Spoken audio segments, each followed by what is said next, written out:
Buenas noches, ingeniero. A nosotros nos corresponde el tema de muros de retención. Nuestro grupo está conformado por Royman Castiblanco, Snyder Babativa, Jeffrey Castro y quien le habla, Edison Valle. Una pequeña introducción. En el capítulo séptimo, en el anterior capítulo, se estudiaron varias teorías para determinar la presión lateral de la Tierra, los cuales se utilizan en este capítulo para diseñar varios tipos de muros de retención. En general, los muros de retención se pueden dividir, bueno, están en categorías. La principal, y bueno, las dos principales es la muros de retención convencionales y muros de tierra estabilizados mecánicamente.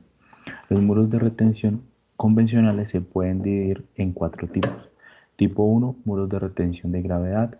Tipo 2, muros de retención de semigravedad. Y tipo 3, muros de retención en voladizo. Y tipo 4, muros de retención con contrafuertes. Los muros de retención de gravedad se construyen con concreto simple o con una mampostería de piedra. Su estabilidad depende de su propio peso y de cualquier suelo que repose sobre la mampostería. Este tipo de construcción no es económica para muros muy altos. Como segundo tenemos muros de semigravedad. En muchos casos se puede emplear una cantidad pequeña de acero para la construcción de muros de gravedad, minimizando así el tamaño de las secciones de los muros. A esos muros se les refiere por lo general como muros de semigravedad. Los muros de retención en voladizo están hechos de concreto reforzado y consisten en un cuerpo alzado delgado y una losa de base. Este tipo de muro es económico hasta una altura de aproximadamente 8 metros. Y por último tenemos los muros de retención con contrafuertes. Son similares a los muros en voladizo, sin embargo, a intervalos regulares tienen losas de concreto verticales delgadas conocidas como contrafuertes, que anclan entre sí el muro a la base. Algo importante de tener en cuenta para las personas que vayan a diseñar este tipo de muros es que deben conocer los parámetros básicos del suelo a intervenir, el suelo detrás del muro y del suelo debajo de la base de la losa. Estos parámetros, como bien los conocemos, es el peso específico, el ángulo de fricción y la cohesión. Existen dos fases en el diseño de un muro de retención convencional.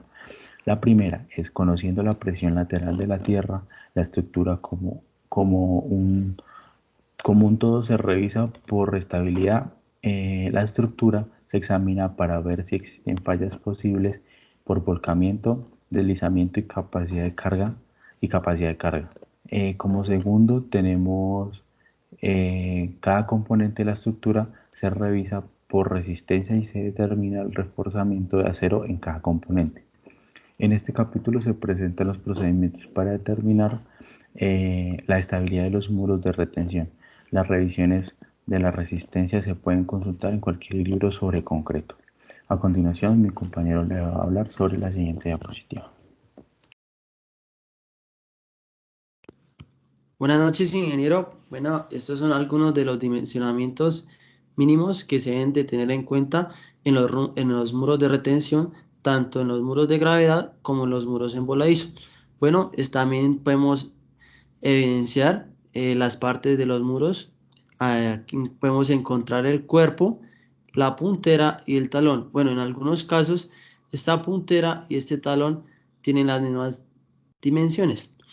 Bueno, aquí podemos encontrar la profundidad de desplante del muro, eh, el talón que puede variar de 0,12 a 0,17 veces la altura total. Bueno, también se puede apreciar que la base debe ser mínimo de 0,5 a 0,7 veces la altura. Y en los muros en voladizo se puede apreciar que esta basecita superior tiene que ser de 0,3 metros, es decir, 30 centímetros. Eh, También se puede apreciar que la distancia que hay entre la profundidad de desplante y donde empieza la pendiente del muro debe ser mínimo de 0,1 veces la altura.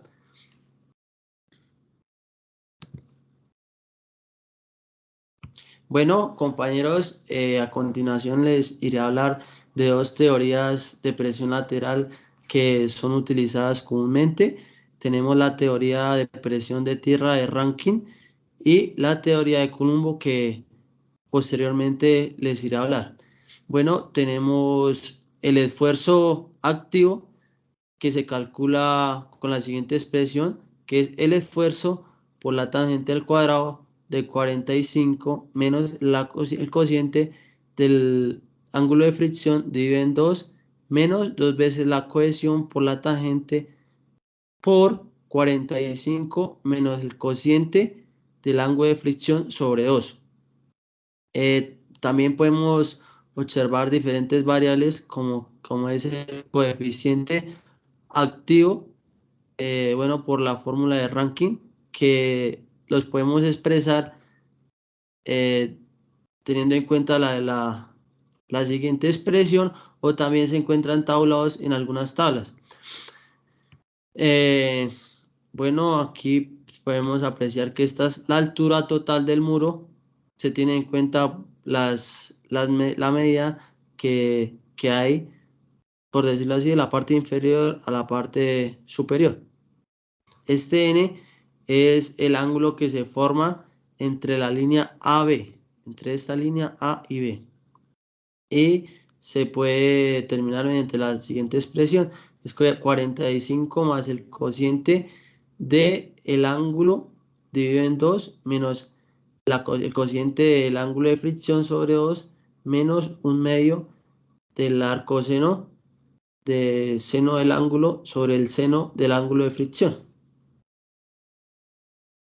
Pero también, como ya le he dicho anteriormente, podemos resolver las incógnitas teniendo en cuenta la presión de tierra de Colombo, que básicamente se trata de dos presiones que ejerce el suelo sobre el muro, que es la presión activa y la presión pasiva. La presión activa se puede determinar en la siguiente expresión, que es un medio del coeficiente activo por este sería el peso específico equivalente por la altura total del muro al cuadrado. Teniendo en cuenta el material que se presenta en las diferentes construcciones de muro, tenemos unos intervalos de ángulo de fricción, pues que se encuentran tabulados en esta tablita, que el mayor intervalo lo encontramos en la grava y el menor en la arcilla limosa.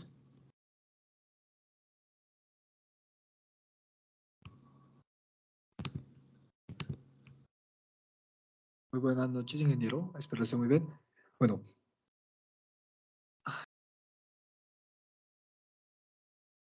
Qué pena, ingeniero.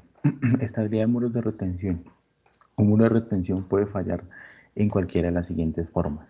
Puede volcarse respecto a su puntera, puede deslizarse a lo largo de su base, puede fallar debido a la pérdida de capacidad de soporte de carga del suelo que soporta la base, puede sufrir una falla cortante por asentamiento profundo y puede experimentar un asentamiento excesivo. Cuando un extracto de suelo es débil, se ubica a poca profundidad, es decir, dentro de una profundidad de 1,5 veces el ancho de la losa de la base del muro de retención. Se debe considerar la posibilidad de retener un asentamiento excesivo. En algunos casos, el uso de material de relleno de peso ligero detrás del muro de retención puede resolver el problema. Mi compañero continúa con la siguiente diapositiva.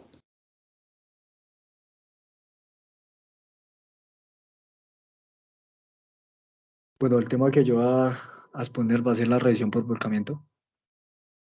Eh, la revisión por esta falla por volcamiento va a ser la interpretación de todas las fuerzas que actúan sobre el muro de retención y en este caso nuestro costado izquierdo inferior tenemos un muro en voladizo y un muro de gravedad.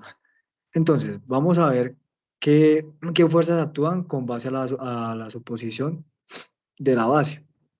Entonces, aquí tenemos varios parámetros que tienden a influir mucho, como es el primero, que en la parte superior izquierda, que tenemos la presión pasiva o la fuerza pasiva, que tenemos unos datos primordiales. Esto va a ser con base al coeficiente de presión pasivo de Rankine.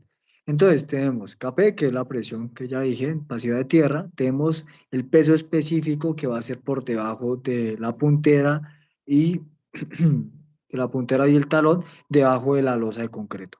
Tenemos D, que D viene siendo la parte donde se transmiten unas cargas y va a estar debajo de la base, pero con respecto a la profundidad. Va a ir hasta la congelación estacional y va a tener un valor mínimo de 0,6 metros. Bueno, tenemos aquí que vamos a sacar los momentos, que va a ser el momento O y el momento R. El momento O va a ser la suma de los momentos de fuerzas que tienden a volcar el muro respecto al punto C. El punto C siempre se tendrá o se ubicará en la puntera, en la parte inferior, porque es donde más esfuerzo recibe el muro y donde tiende más a fallar. Tenemos el momento R, que es la suma de los momentos de las fuerzas que tienden a resistir el volcamiento. Obviamente con respecto al punto C, que es donde vamos a ubicar la mayoría de las fuerzas. Un dato primordial va a ser que el factor de seguridad por volcamiento debe estar entre un valor de 2 al 3 y si no está, tenemos que redimensionar el muro. A continuación, mi compañero va a explicar otro tema.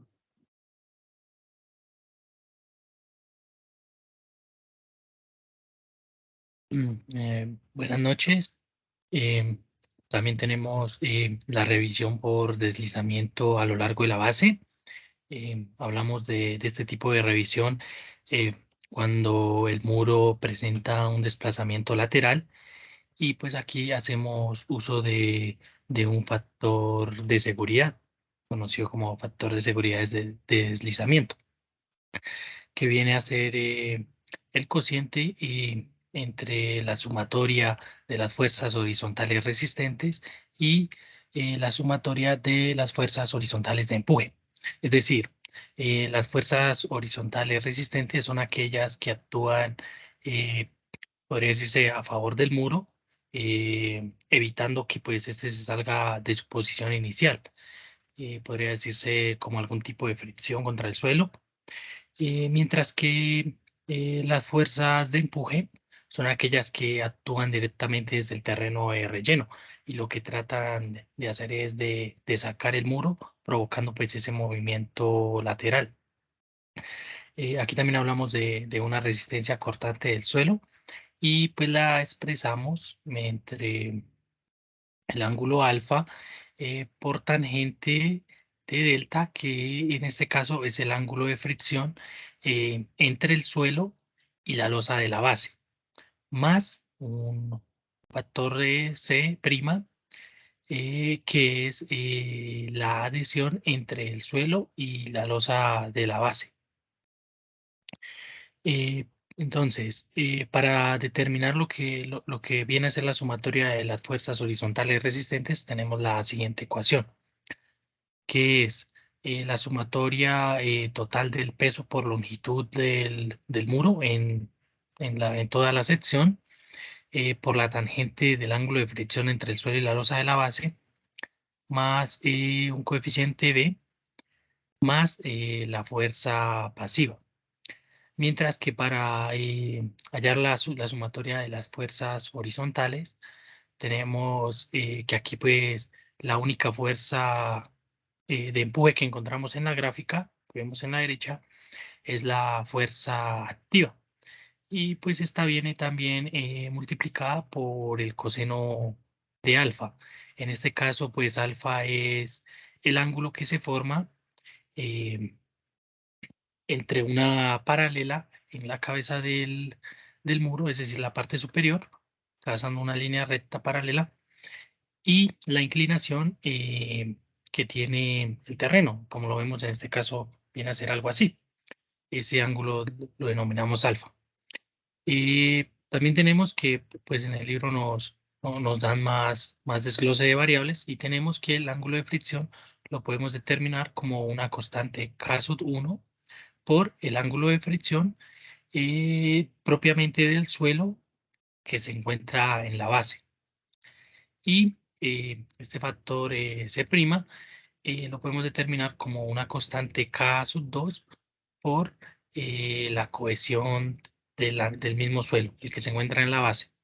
Entonces, finalmente, pues tenemos que el factor de deslizamiento lo podemos determinar como la sumatoria del peso total por unidad de longitud por la tangente de K sub 1 por el ángulo de fricción, más el B por K sub 2 por la cohesión del suelo de la base, más la fuerza pasiva sobre la fuerza activa por el coseno de alfa.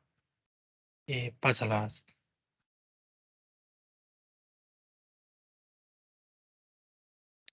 Digamos que existen varias soluciones para tratar de evitar este desplazamiento lateral. Entre ellos tenemos, quizá como el más adecuado podría decirse, que es el uso de dentellones. Como tal, pues, ¿qué es un dentellón? Podría decirse que es como un bloque o una parte de la estructura que se adhiere a la base del muro con el fin de que, pues, este encaje contra el suelo y, y al momento en que las fuerzas de empuje actúen, no lo deje moverse de aquí. Cuando usamos pues estos dentellones, tenemos que se aumenta una fuerza pasiva, es decir, una fuerza resistente.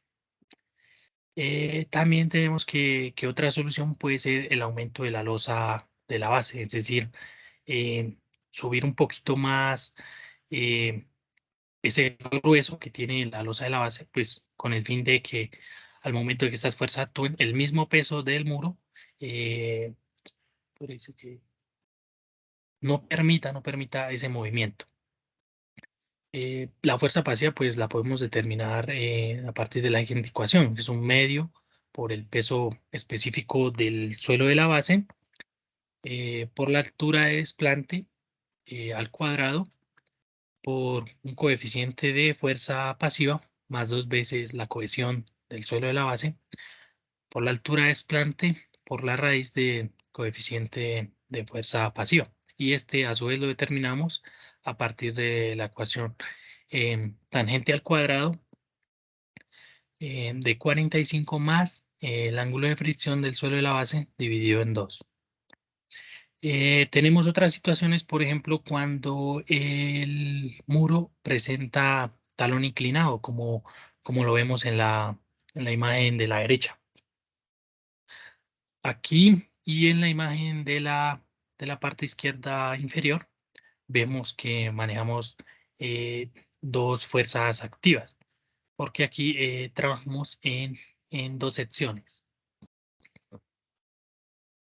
En la primera, que es el muro en voladizo normal, la imagen de la parte inferior izquierda, tenemos que la fuerza activa es igual a la fuerza activa 1 más la fuerza activa 2, mientras que ya cuando tenemos un talón inclinado, manejamos una constante A, entonces tenemos que la fuerza activa es igual a la fuerza activa 1 más A por la fuerza activa 2. Digamos, este A nos lo dan varias tablas, como la que vemos en la imagen. Es, digamos, como ese valor de A con respecto al ángulo de fricción del suelo. También tenemos que, pues, una fórmula general para determinar lo que es la fuerza activa en muros de talón inclinado, que es la que vemos en lo último, que es igual un medio por el peso específico sub 1 por un coeficiente de fuerza activa por H, que es la altura, menos la altura de desplante, esto al cuadrado, más el A, que es esa constante. Bueno, en realidad no es constante, es variable, que pues varía de acuerdo al ángulo de fricción. Esto dividido en dos, nuevamente por el peso específico del suelo, por el coeficiente de la fuerza activa, nuevamente por la altura, en este caso al cuadrado, menos la altura de desplante, y esto al cuadrado. Continúa mi compañero.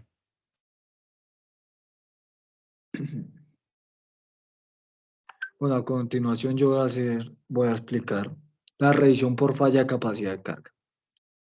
Entonces, pues, la revisión por la falla de capacidad de carga es una revisión una revisión vertical transmitida al suelo. Y todo esto por la base del muro de retención, que esta base casi siempre es en concreto o en mampostería. Entonces, la naturaleza de esta variación transmitida por la base se puede observar en la figura que vemos en la parte izquierda de la diapositiva, en donde tenemos una presión máxima y mínima, que siempre van a ocurrir en los extremos y se denominan talón y puntera. Entonces, podemos también observar que todo esto siempre se va a calcular y además los momentos se tienden a calcular en el punto C, que está en la parte de la puntera, en la esquina inferior izquierda de la puntera. Tenemos una sumatoria de fuerzas que va a ser con respecto a sus centroides y al peso específico del material. En este caso va a ser el concreto, que es el más usado en estos muros de contención o de retención. Bueno, un valor que predomina en el diseño va a ser la excentricidad. Si la excentricidad es mayor a B sextos, pues el resultado es negativo, así que tenemos como un esfuerzo de tensión en el extremo de la sección del talón y esto no es deseable. Esto hace que el análisis tienda a ser erróneo y se tenga que volver a dimensionar y volver a hacer los cálculos pertinentes. Aquí podemos evidenciar que en el medio, en la parte izquierda de la diapositiva, tenemos unos valores que ya conocemos y unas ecuaciones que ya hemos trabajado, que son los factores de inclinación de carga y los factores de profundidad. Bueno, es de suma importancia que vamos a calcular estos esfuerzos y compararlos o revisarlos contra la capacidad de carga última del suelo, que podemos evidenciar que está en la parte superior abajo del título. Y otro factor que va a predominar va a ser el factor pues de seguridad contra la capacidad de carga, y este valor tiene que ser mayor a 3 o simplemente se tiene que volver a dimensionar y hacer los cálculos pertinentes.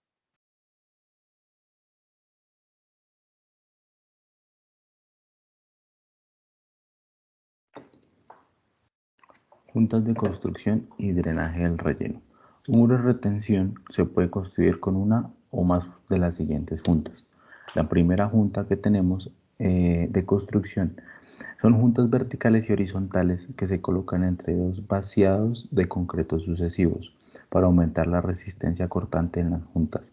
Se puede utilizar cuñas. Si no se utilizan cuñas, la superficie del primer vaciado debe quedar rústica o rugosa antes de vaciar el siguiente concreto. La segunda son las juntas de contracción. Las juntas de contracción son juntas verticales colocadas en la cara de un muro. Estas también son llamadas ranuras. Estas van desde la parte superior de la base, de la losa de la base, hasta la parte superior del muro, que permiten que el concreto se contraiga sin ningún daño apreciable. Y las ranuras pueden ser de aproximadamente desde 6 a 8 milímetros de ancho y de 12 a 16 milímetros de largo. Y la tercera junta que tenemos son juntas de expansión. Permiten la expansión del concreto causada por los cambios de temperatura. También se puede utilizar juntas de expansión verticales desde la base hasta la parte superior del muro. Estas juntas se pueden rellenar estas juntas se pueden rellenar con rellenos flexibles para juntas. En la mayoría de los casos Las varillas de refuerzo de acero que van a lo largo del cuerpo del muro son continuas a través de todas las juntas. El acero se engrasa para permitir que el concreto se expanda. Continúa mi compañero. Bueno, tenemos drenaje del relleno. Pues es el resultado de las lluvias y otras condiciones húmedas y hace que el material en el muro de retención se pueda saturar. Y por consiguiente podemos evidenciar que se aumenta la presión sobre el muro y tal vez establezca una condición que no queremos que esté. Entonces, por esta razón, se proporciona un drenaje adecuado por medio de agujeros o tubos perforados. Entonces, si se proporcionan agujeros de drenaje, deben de tener un diámetro mínimo aproximado de 0,1 metros y estar espaciados de manera adecuada. Podemos evidenciar en la gráfica, en la figura A, que tenemos el suelo que se protege y no se arrastre hacia el filtro, que como podemos ver es un agujero o un tubo que va atravesando casi todo el muro y además de eso tiene un filtro que hace que no pase el material. En la figura B tenemos un tubo perforado y el material del filtro va alrededor de él. Entonces, ¿qué se pretende con esto? Que no se excedan en esfuerzos, ya que cuando llueve se aumenta mucho la presión y que tienda a fallar nuestro sistema, en este caso nuestro muro de retención.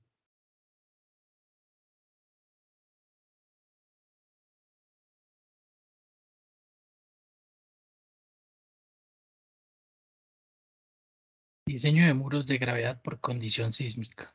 Bueno, pues la experimentación ha demostrado que aun cuando los sismos tengan poca intensidad, la mayoría de los muros pues tiende a presentar cierto desplazamiento, razón por la cual Richards y Earls en el año de 1979 formularon un procedimiento mediante el cual pues buscaban determinar, digamos, el peso que debía tener el muro, eh, eh, permitiendo un movimiento lateral, pero que este fuese limitado y que como tal pues no afectara considerablemente el funcionamiento del muro. Aquí abajo tenemos la fórmula que ellos manejaron, donde nos dan una W sub W, que pues es el peso, y esta viene dada por un medio del peso específico eh, por la altura al cuadrado, esto por 1 menos una K sub W, eh, esto por el coeficiente de fuerza activa por E, y un factor C sub IE. Como tal, pues esta es una fórmula, podría considerarse general, porque existen diferentes adaptaciones de esta fórmula para diversos casos, como lo vamos a ver a continuación.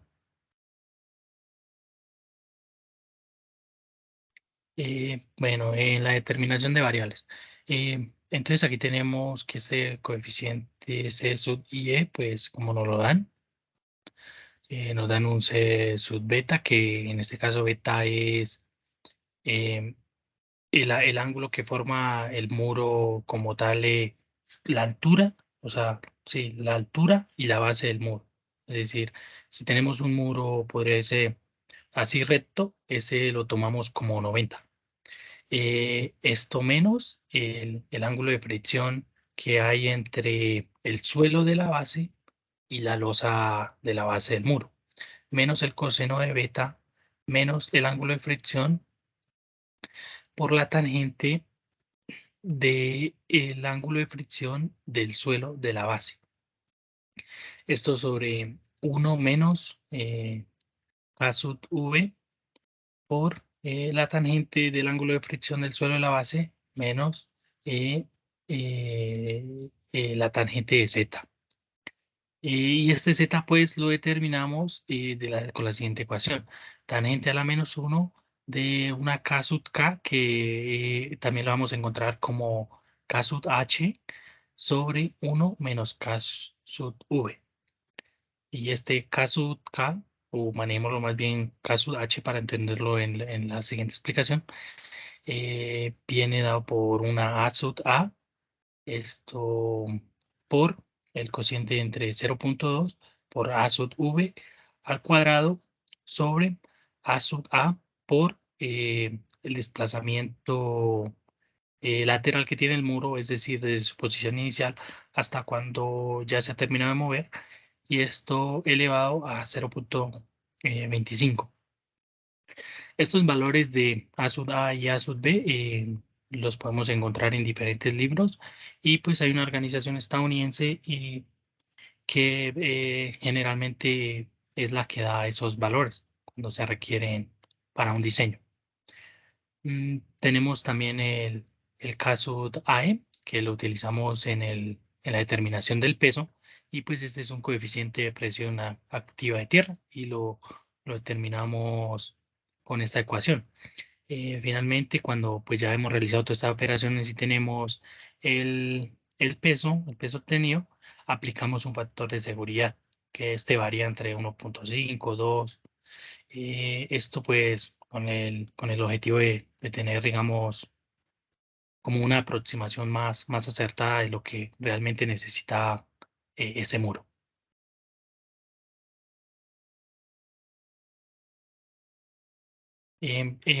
La teoría pues nos da algunos comentarios sobre diseño y algún estudio de un caso. Por ejemplo, tenemos que pues es importante reconocer el hecho de que el estado activo del relleno se puede establecer solo si el muro cede lo suficiente, lo cual pues no se presenta en todos los casos. El grado hasta cual el muro cede pues depende principalmente de la altura y del módulo de la sección que se tenga. En el año de 1973, Casa Grande identificó algunos factores que inciden en la fuerza lateral que incide el relleno, es decir, en las fuerzas de empuje. Y pues entre estos encontramos el efecto de la temperatura, que pues como sabemos tiende en muchos casos a expandir el suelo, lo que hace que este empuje más em, el muro. Lo mismo que la fluctuación del nivel freático, cuando hablamos de aguas en la tierra. El reajuste de las partículas del suelo debido a la afluencia plástica y a lluvias prolongadas, cambios en las mareas, esto cuando hablamos, por ejemplo, de costas cercanas al mar, lo mismo que la acción pesada de las olas, la vibración del tráfico y los sismos. Pasa la...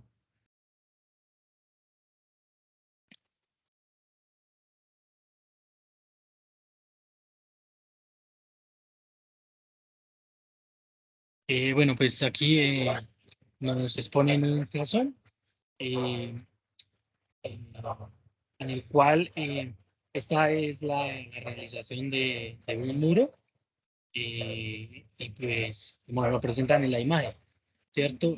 Nos dan, digamos, los datos principales, como tenemos el tamaño efectivo de 0.13 milímetros, el coeficiente de uniformidad de 3.23, coeficiente de graduación de 1.4, un peso específico compactado de 18.9 kilonewtons y un ángulo de fricción triaxial entre 35 a 39, con un promedio de 37 grados.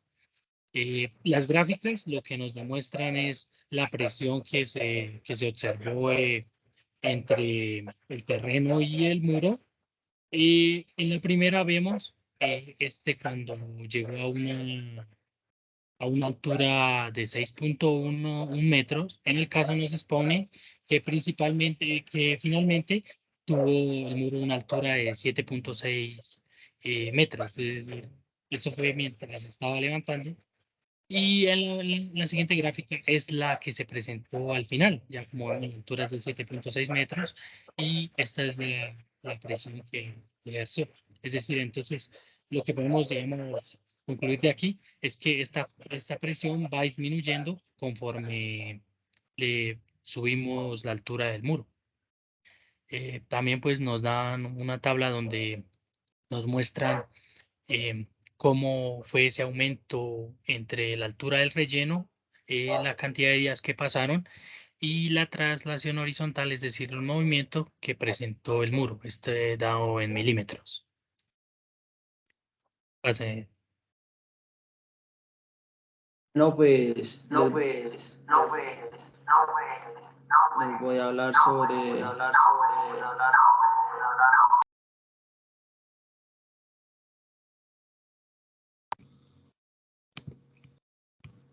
buenas noches, les voy a hablar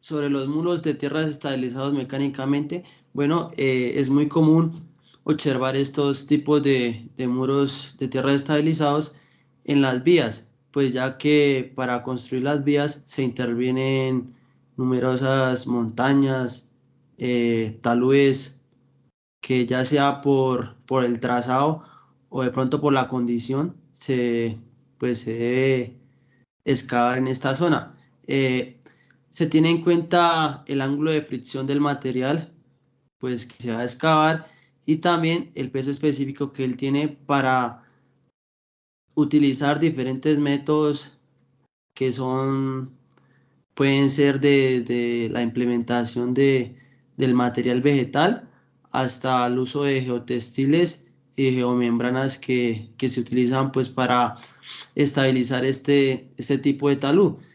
Eh, Comúnmente es muy utilizado también el refuerzo en estos tipos de taludes, como son las varillas o las geomembranas, que son ancladas para que pues no tenga deslizamientos ni desbordamientos que perjudiquen pues con la vida de las personas. Eh, Esto también lo podemos encontrar en los terraplenes, donde hacen un relleno para la construcción de una vía. Esto es de gran importancia también tener en cuenta la pendiente del talud, pues para verificar el riesgo y el factor de seguridad que se debe implementar en este.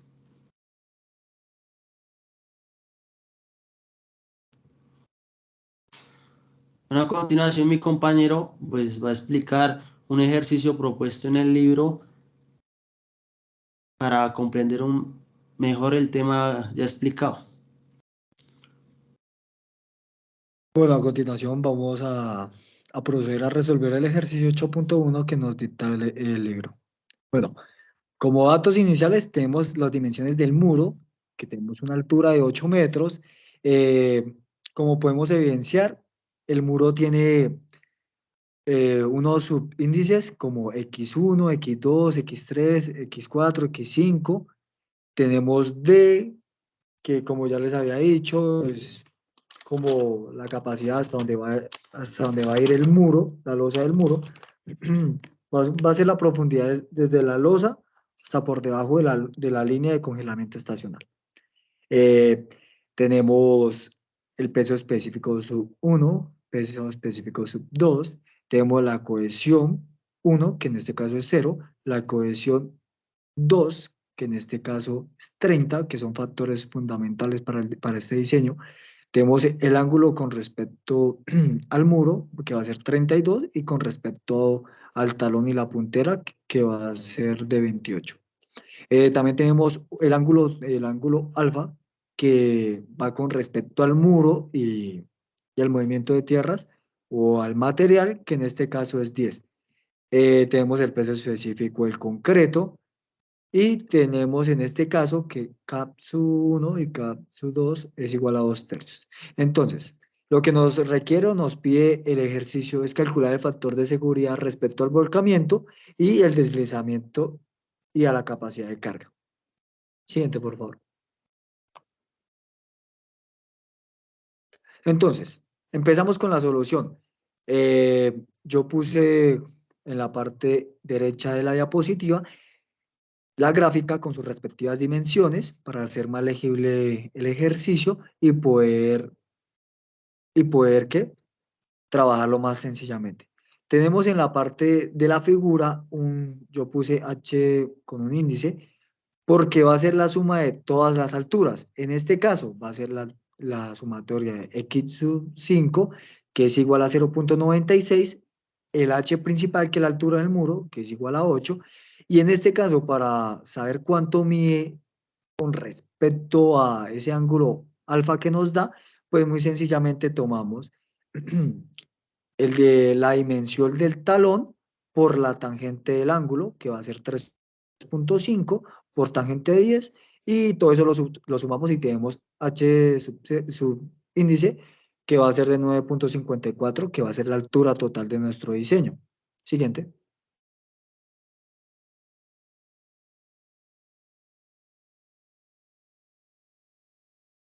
Bueno, con respecto, aquí tenemos pues como tal los factores de profundidad y los factores de inclinación. Vamos a hallarlos.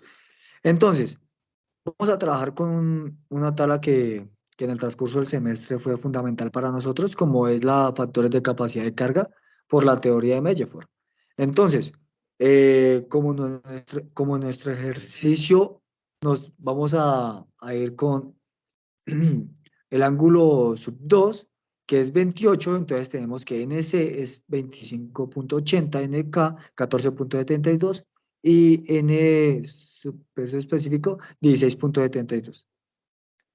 Entonces, como consiguiente tenemos pues, creo que se pasó, si no estoy mal.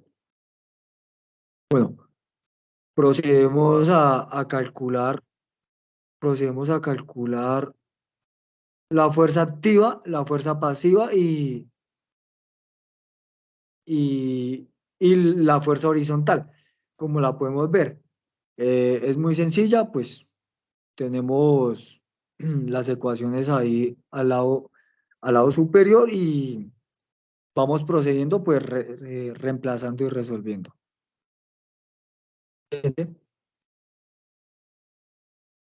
Para que nos quede un poco más sencillo el procedimiento, lo que se hace es poder armar una tabla para determinar el momento resistente.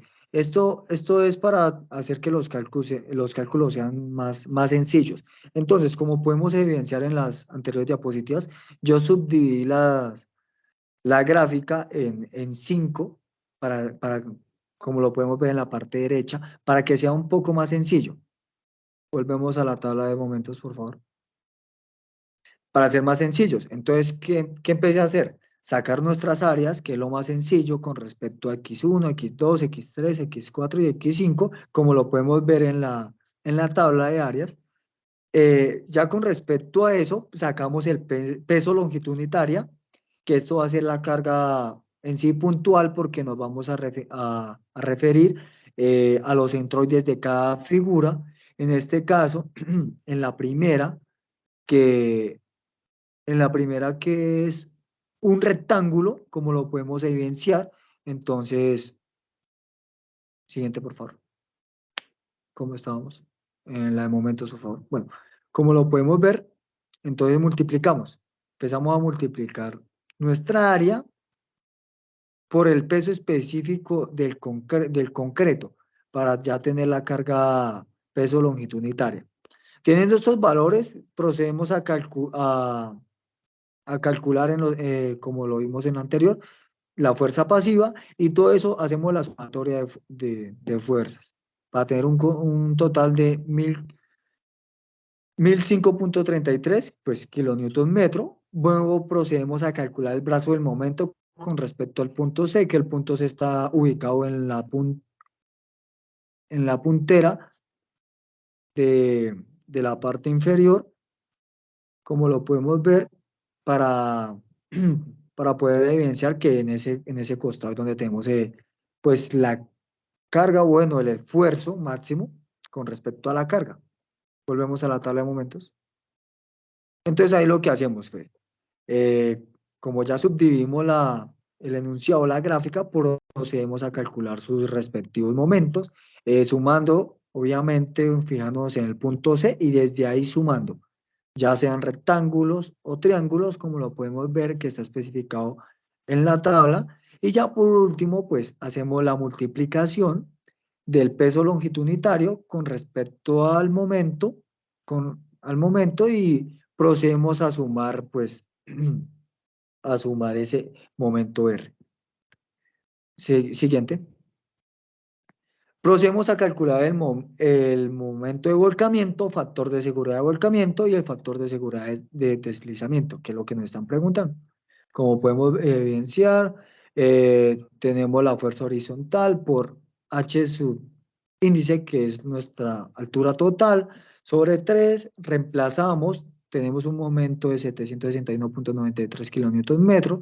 Con eso podemos sacar el factor de volcamiento, que es el momento R que sacamos con el momento O, y tenemos un factor de seguridad, perdón, de volcamiento de 4.81, que es mayor a 2, y como lo habíamos evidenciado anteriormente, tiene que ser mayor de 2 para que cumpla o se vuelven a hacer los respectivos cálculos. La parte derecha podemos evidenciar que nos da el enunciado K igual a K2, es igual a 2/3. Empezamos a calcular Kp, que es la fuerza pasiva con respecto a Rankine.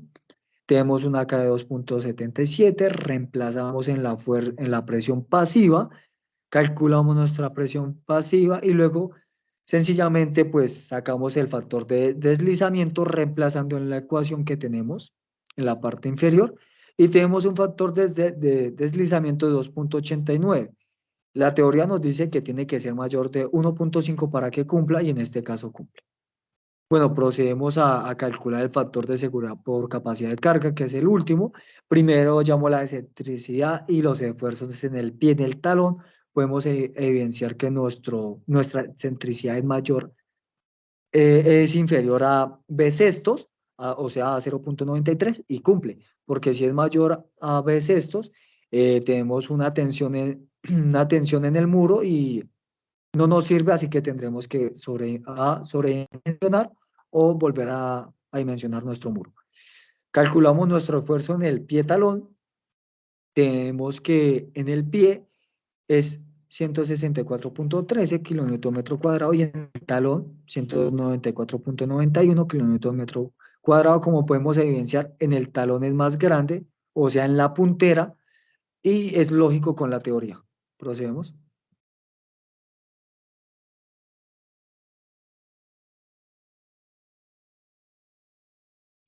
Bueno, como ya había evidenciado, tenemos nuestros factores por capacidad de carga de Melleford. A la parte izquierda, procedemos. Calculamos nuestra carga con respecto a la profundidad en el fondo de la losa. Sacamos nuestra B subíndice y procedemos en la parte derecha de la diapositiva a calcular por los factores de inclinación y los factores de capacidad de carga. Entonces, tenemos un ángulo superior a 0 grados, o sea que es el caso 1, y procedemos a reemplazar. Tenemos FQD, que es 1.07, y FCD, que es efectivamente lo mismo, 1.07. Tenemos F, peso específico D, que es 1, procedemos.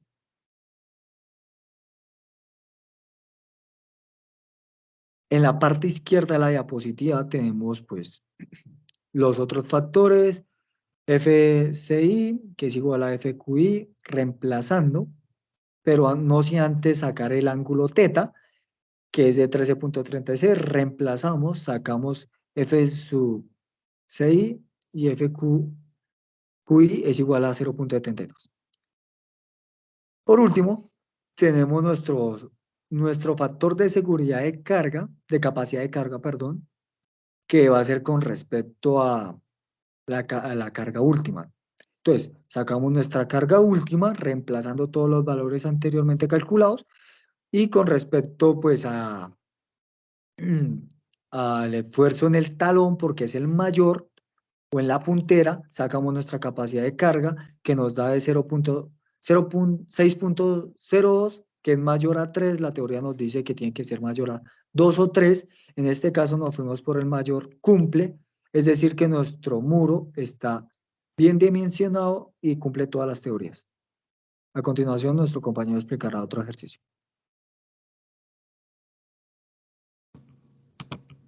Bueno, pues el siguiente ejercicio tiene como incógnitas el factor de seguridad contra el volcamiento, el factor de seguridad contra el deslizamiento, la presión sobre el suelo en la puntera y el talón. Tenemos como datos iniciales el peso del concreto, que es de 23.58 kilonewtons por metro cúbico. Tenemos el ángulo con respecto al suelo, que en este caso es de 0 grados. Tenemos la inclinación de la carga, que en este caso es de 75 grados. Tenemos el ángulo de fricción, que en este caso es 2/3 del ángulo de fricción 1. Bueno, pues inicialmente vamos a calcular la altura total del muro, que como se puede evidenciar en la figura, es de 5 metros más 1.5. Este 1.5 es la profundidad de desplante, lo cual nos daría una altura total de 6,5.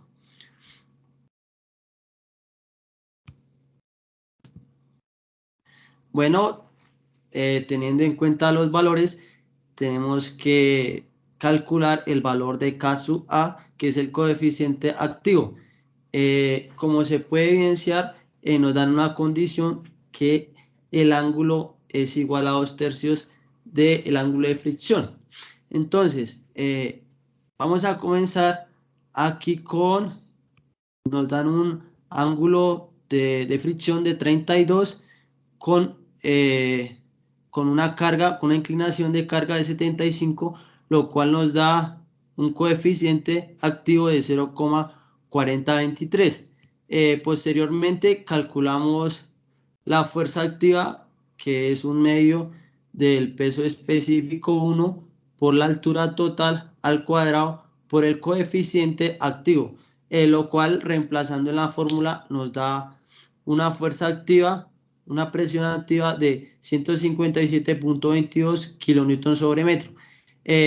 Vamos a calcular la presión vertical, bueno, que inicialmente se saca pues deduciendo esa presión activa en eje horizontal y en eje vertical.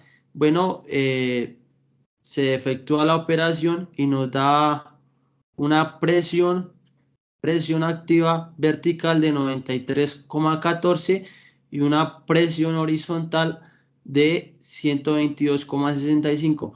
Bueno, para el diseño de los muros es muy frecuente utilizar la presión activa horizontal. Bueno, como el compañero anteriormente había expuesto, se divide el muro en las figuras conocidas, pues para facilitar los cálculos. Se tiene en cuenta, bueno, el área, el peso total por longitud, el brazo de momento y el momento total de cada figura, que nos da un total de 274,45 kilonewtons por metro sobre metro. Bueno, vamos a calcular el factor de seguridad, que es la sumatoria del momento resultante sobre el momento que puede soportar el muro.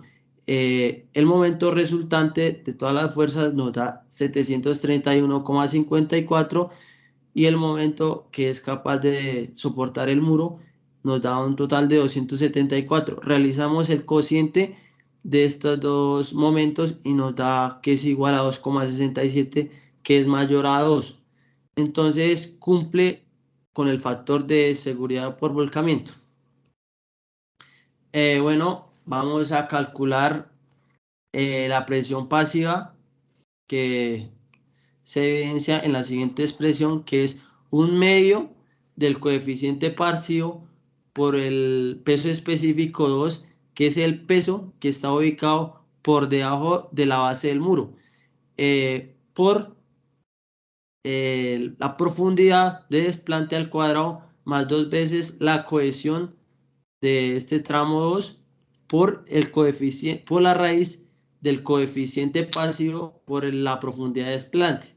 Bueno, este último el coeficiente pasivo se calcula mediante la siguiente expresión, que es tangente al cuadrado por 45 más el cociente entre el ángulo de fricción 2 sobre 2, lo que nos da un total de 2.37. Bueno, efectuando la ecuación de la presión pasiva, nos da un total de 186.59 kilonewtons sobre metro. Posteriormente se calcula el factor de seguridad por deslizamiento, que lo podemos encontrar en la expresión, en esta expresión, que es el peso total por longitud por la tangente de 2/3 del ángulo de fricción 2, más 2/3 de la cohesión 2 por la base más la presión pasiva sobre todo esto, sobre la presión horizontal, bueno, que es calculada anteriormente como la presión activa, pero deduciéndola al eje horizontal. Bueno, se realiza la operación, se reemplazan los valores y el factor de deslizamiento nos da 2.84, el cual cumple, ya que debe estar entre 2 a 6. Bueno, calculamos, finalizando, ya calculamos la excentricidad, que es B medios menos el cociente entre todos los momentos resultantes menos el momento que puede soportar el muro sobre el peso total por la longitud. Esto nos da que es 0.48.3, lo cual nos cumple, ya que es menor a 0.583. Bueno, finalizando, ya calculamos el esfuerzo del pie y del talón, que nos da 184.43 kilonewtons sobre metro cuadrado y 17,73 kilonewtons sobre metro cuadrado correspondientemente. Bueno, mi compañero les va a explicar sobre el desplante y las otras condiciones que se presentan en el siguiente ejercicio. Bueno, pues ya para finalizar, un ejercicio sobre el diseño de un muro de gravedad con condición sísmica, para entender pues más, digamos, de qué trata esto. Entonces nos dan como ejercicio, a partir del siguiente diseño de muro de gravedad en condición sísmica, determinar: 1. El peso del muro para una condición de desplazamiento nulo, teniendo como factor de seguridad 2. Segundo, el peso del muro para un desplazamiento permisible de 50.8 milímetros.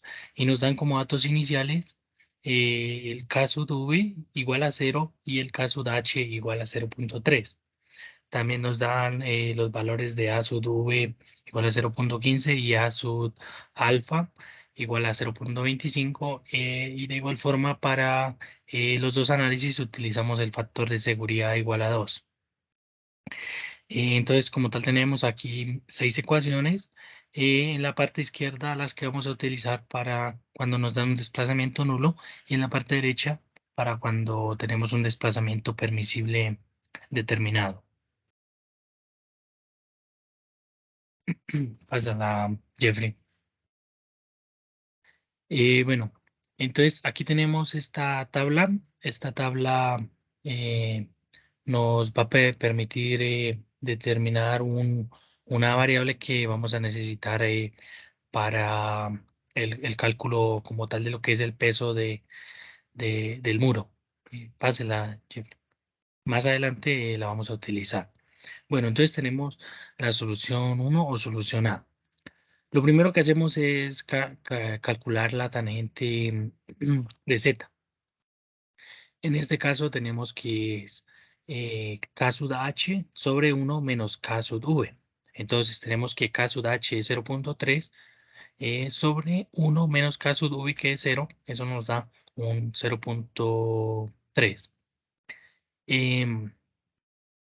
Para el coeficiente C sub I, tenemos que el beta es 90, porque si vemos el muro tiene tiene como esta sección, podría decir lo que es la base y la altura, entonces eso es un ángulo recto, que es 90.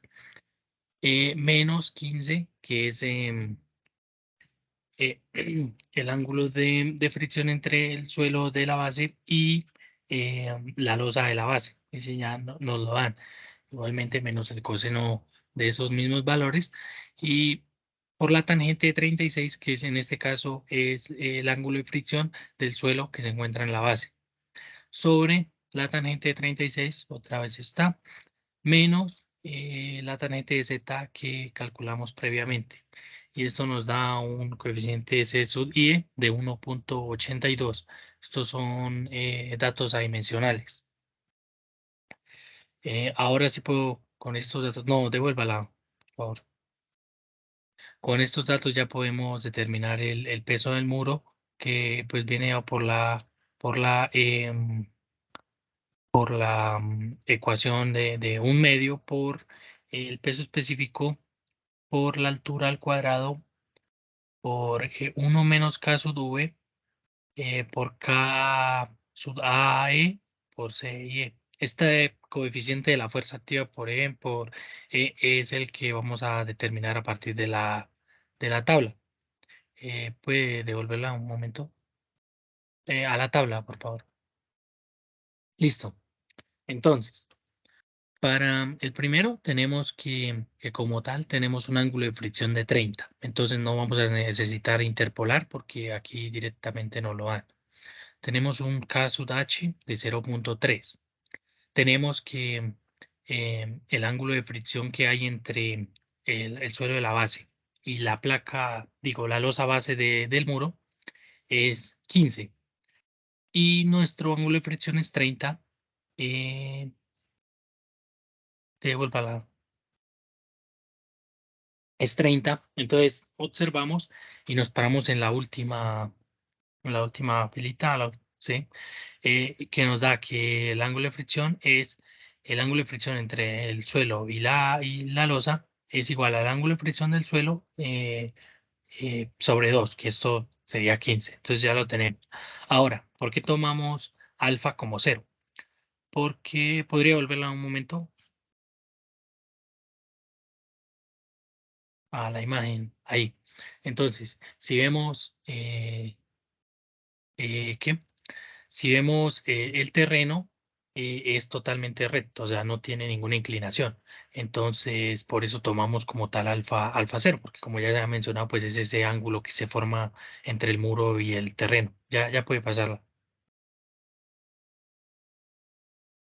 Y hacemos la operación y obtenemos un peso de 451.87 kilonewton sobre metro.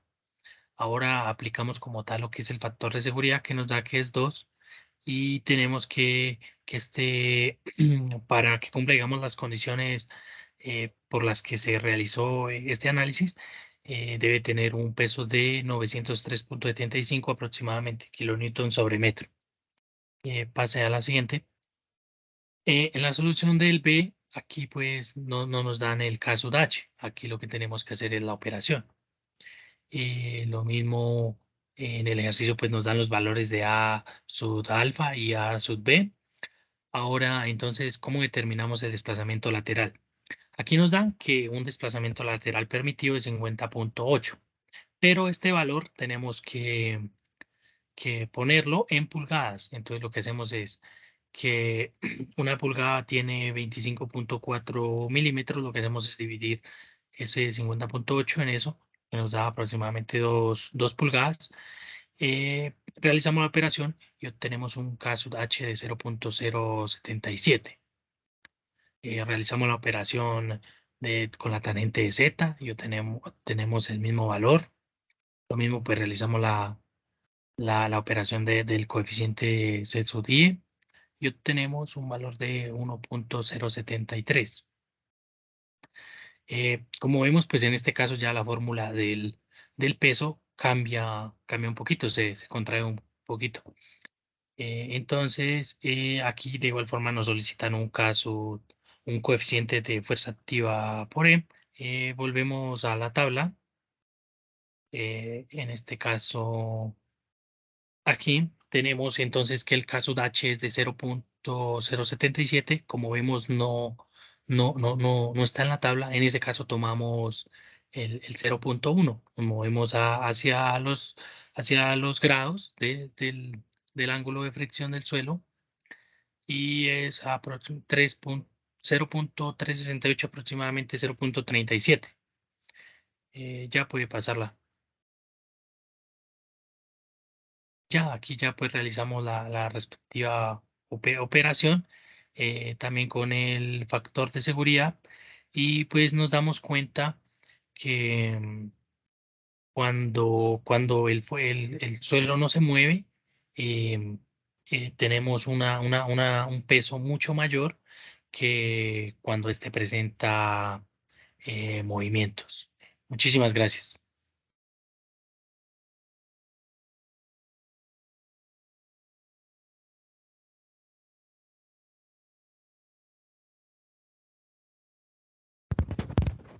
Ingeniero, buenas noches.